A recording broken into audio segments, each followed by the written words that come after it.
nuestro documental trataremos sobre cómo el final de este conflicto llamado la Guerra Fría trajo consigo el enfrentamiento local entre países y con conflictos armados, los cuales eran piezas clave de un gigantesco tablero de ajedrez.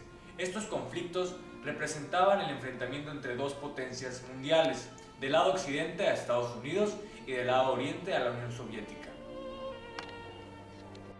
El confrontamiento armado entre estas potencias como tal nunca existió, lo que ocasionó que se juntara y acumulara en las reservas de ambas potencias una cantidad de armamento increíblemente grande, como se pueden llamar desde armamento nuclear, armamento para tanques, armamento de artillería y armamento para infantería, lo que al término de la Guerra Fría con la desintegración de la Unión Soviética provocó que se incrementara el tráfico de armas considerablemente, lo que provocó que guerras focalizadas en lo que es África, en lo que es Oriente, Medio Oriente, tuvieran un incremento de la forma en que obtenían sus armas para realizar este tipo de guerras.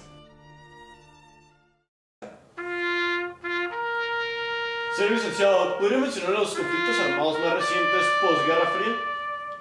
Pues mira, te voy a mencionar, yo creo que los que más han impactado a la comunidad mundial. Existen muchos conflictos pequeños, pero los que voy a mencionar son los que más tienen importancia, los que tienen una repercusión en la sociedad. Principal, el primero, la guerra de Estados Unidos contra Irak. Ese todos lo conocemos, todos sabemos por qué. También está el conflicto entre los palestinos y los iraníes, la guerra del Golfo, la guerra civil somalí, la revolución en Egipto, la guerra en Yugoslavia y la guerra de Kosovo. Pero creo que los tres que más han impactado son la guerra de Estados Unidos contra Irak, los palestinos contra los iraníes y la guerra de Kosovo. Por ello, los vamos a tratar en el día de hoy, en este documental, más a fondo, dando detalles de las causas, cómo se desarrollan, las consecuencias y hasta qué punto han llegado, porque de estos son conflictos actuales que tienen continuación, que siguen en una batalla constante hoy en día. Kosovo es una provincia serbia que no llega a 11.000 kilómetros cuadrados. Tiene 2 millones de habitantes y es una de las regiones más pobres de Europa. Los albaneses étnicos, casi todos musulmanes, son el 90% de la población. Los serbios, eslavos y cristianos ortodoxos son apenas 200.000, pero controlan totalmente el lugar. En diciembre de 1996, la Asamblea General de Naciones Unidas votó una resolución por la que se exigía al gobierno yugoslavo la puesta en libertad de los presos políticos de Kosovo, el cese de la persecución a las organizaciones defensoras de los derechos humanos, el respeto a la voluntad de los albaneses de Kosovo y un intento de diálogo con sus representantes. Estas demandas fueron ignoradas.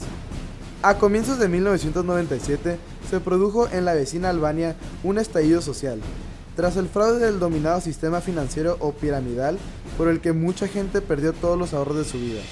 Las comisarías de policía albanesa fueron asaltadas y desaparecieron más de 1 millón de armas. Muchas de ellas acabaron en la frontera de Kosovo. En el plazo de algunos meses se armó a la milicia kosovar que empezó a atacar las comisarías serbias de la región. Las autoridades serbias en Kosovo respondieron con una represión aún mayor. El Ejército de Liberación de Kosovo, hasta esta fecha casi desconocido, hizo su primera aparición pública en noviembre de 1997, al atribuirse los ataques contra la policía serbia en Kosovo, quien devolvió el golpe con violencia.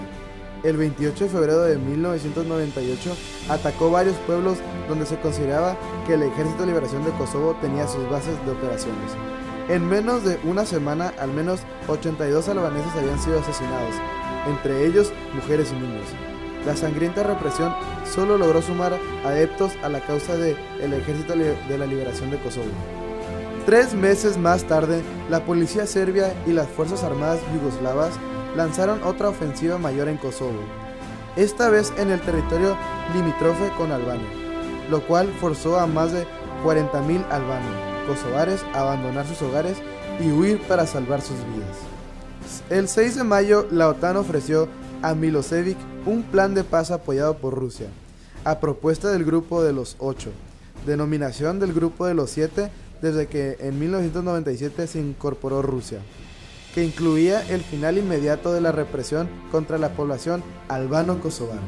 Milošević cedía ante las propuestas de los mediadores y aceptaba las principales exigencias de la OTAN: cese inmediato de la violencia y la represión en Kosovo, retirada rápida y verificable de todas las fuerzas armadas de la región, despliegue en Kosovo de fuerzas internacionales civiles y de seguridad bajo la supervisión de la ONU, fuerzas que estarían formadas esencialmente por la OTAN bajo mando y control únicos, establecimiento de una administración provisional para Kosovo decidida por el Consejo de Seguridad de Naciones Unidas, bajo la cual el pueblo de Kosovo podría disfrutar de una autonomía sustancial en el seno de la RFI. Tras la retirada militar yugoslava, un número convenido de personal yugoslavo sería autorizado a regresar. Un retorno asegurado de todos los refugiados. Desarrollo de un proceso político que llevará a una administración propia para Kosovo según los principios de soberanía e integridad territorial de la RFI y de otros estados de la zona, así como el desarme del Ejército de Liberación de Kosovo. Comienzo de un plan de estabilización y desarrollo económico de la región en crisis. Irak ha jugado desde siempre un papel central en el mercado petrolero del Medio Oriente y de hecho fue la fuente original del petróleo de la región. Un documento de 1947 de la planeación gubernamental de los Estados Unidos intitulado United States Petroleum Policy establece: los Estados Unidos deben de buscar la eliminación o modificación de las barreras existentes a la expansión de las operaciones petroleras americanas en el extranjero. El Consejo de Seguridad de las Naciones Unidas ordenó poner fin a los programas de desarrollo iraquí de armas químicas, biológicas, nucleares y de misiles de largo alcance, así como que fuera destruido el arsenal existente en virtud de la Comisión Especial de Control de las Naciones Unidas. Los inspectores de armas de Naciones Unidas en Irak pudieron verificar la destrucción de una gran cantidad de material de armas de destrucción masiva. La Comisión Especial salió de Irak en 1998 debido a la inminente acción militar por parte de los Estados Unidos y el Reino Unido. Poco a poco, después de que los inspectores se retiraron, los Estados Unidos y el Reino Unido pusieron en marcha la operación Zorro del Desierto del miércoles 16 al sábado 19 de diciembre de 1998, con tal de dañar la capacidad militar iraquí. Fueron 4 días de bombardeos sobre Bagdad y otros puntos estratégicos del país árabe, en los que se destruyeron arsenales, instalaciones y sistemas de defensa. Además de la inspección del régimen, los Estados Unidos y el Reino Unido, junto con Francia hasta 1998, participaron en un bajo nivel de conflicto con Irak. La defensa aérea iraquí y las patrullas aéreas estadounidenses y británicas intercambiaron disparos con regularidad durante 6 años.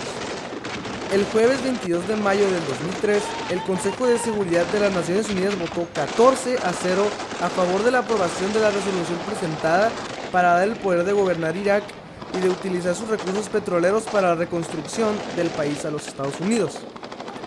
La invasión de Irak entre el jueves 20 de marzo y el jueves 1 de mayo del 2003 fue llevada a cabo por una coalición de países encabezadas por los Estados Unidos. So, what can you tell us about your experience over in Iraq? How did you develop in the war? Well, first of all, I would like to say I'm proud of what I did, but I'm not. The only thing we did over there in Iraq was bringing terror to the people.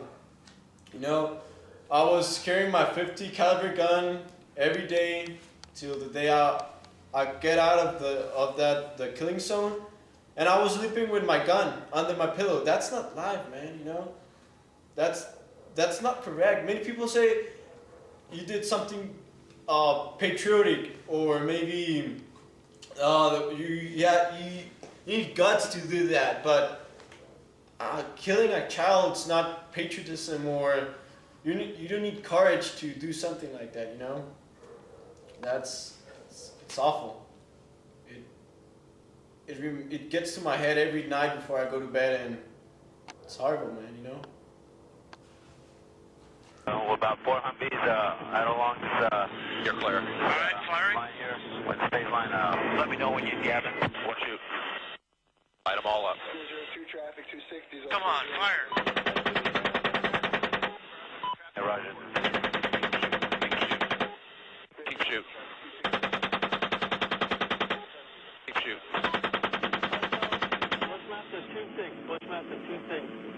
El presidente de los Estados Unidos, Barack Obama, declaró el fin de la guerra en Irak en el año 2011, al anunciar la salida de la totalidad de las tropas estadounidenses en ese país para fines de ese año. Las estimaciones del número de personas muertas fluctúan entre más de 150,000 a más de 1,000,000 de personas, según las fuentes. El costo financiero de la guerra ha sido estimado en más de 845 millones a los Estados Unidos, con el costo total para la economía de este último estimada en 3 a 5 billones. Las guerras son un claro ejemplo de la ambición descontrolada de los hombres, el deseo por tener mucho más y lo mejor. Pero si no es el deseo, como ya lo mencioné, existen las emociones descontroladas, y con esto me refiero al racismo, a que una persona tenga un color de piel diferente, hable un idioma distinto, practique una religión que a ti no te parece o tenga discapacidades. Esto no debe hacer una persona mucho menos que otra, porque todos somos individuos en este plano. Pero pues parece que a pesar de las experiencias de las guerras, no hemos podido comprender que esto no debe funcionar de esta forma. Pues el hombre, tanto individual como en colectividad, quiere buscar la superioridad haciendo menos al otro. Yeah.